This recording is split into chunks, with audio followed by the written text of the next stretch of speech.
বিদ্রোহী কবি কাজী নজরুল ইসলামের ১২৫তম জন্মজয়ন্তী পালিত হল রায়গঞ্জ পৌরসভার উদ্যোগে যথাযথ মর্যাদায় শনিবার রায়গঞ্জ সুপার মার্কেট সংলগ্ন এলাকায়।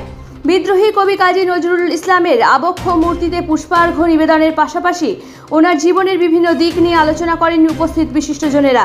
এদিন উপস্থিত ছিলেন রায়গঞ্জ পৌরসভার পৌর প্রশাসক সন্দীপ বিশ্বাস, রায়গঞ্জ মার্চেন্ট অ্যাসোসিয়েশনের সম্পাদক অতনু বন্ধু লাহিড়ী, বিশিষ্ট শিক্ষাবিদ সুশীল কুমার গোস্বামী, বিশিষ্ট শিক্ষাবিদ শুভেন্দু মুখার্জি সহ অন্যান্য বিশিষ্ট ব্যক্তিবর্গ।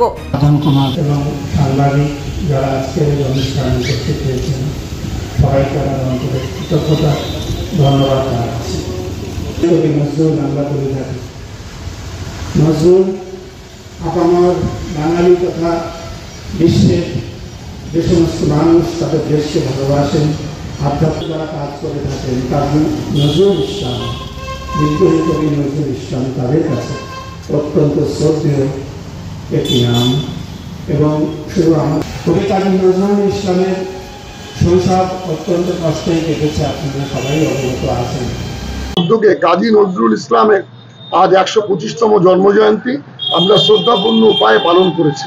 আজকে আমাদের শহরের বিশিষ্ট শিক্ষাবিদগণ এবং বণিক সভার নেতৃত্বগণ, মাননীয় কাউন্সিলর কোঅর্ডিনেটর বন্ধুরা উপস্থিত হয়েছেন এবং সমাজের বিশিষ্ট জনেরা এখানে উপস্থিত হয়ে আজকে বিদ্রোহী কবি কাজী নজরুল ইসলামের প্রতি আমরা শ্রদ্ধা জ্ঞাপন করেছি।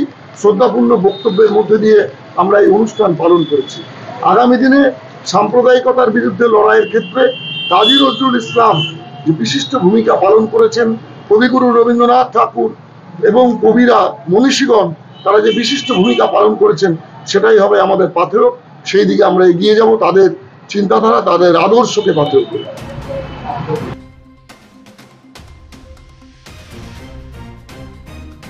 রায়গঞ্জ থেকে ব্রিকেশ বর্মনের রিপোর্ট, খাস খবর ৮।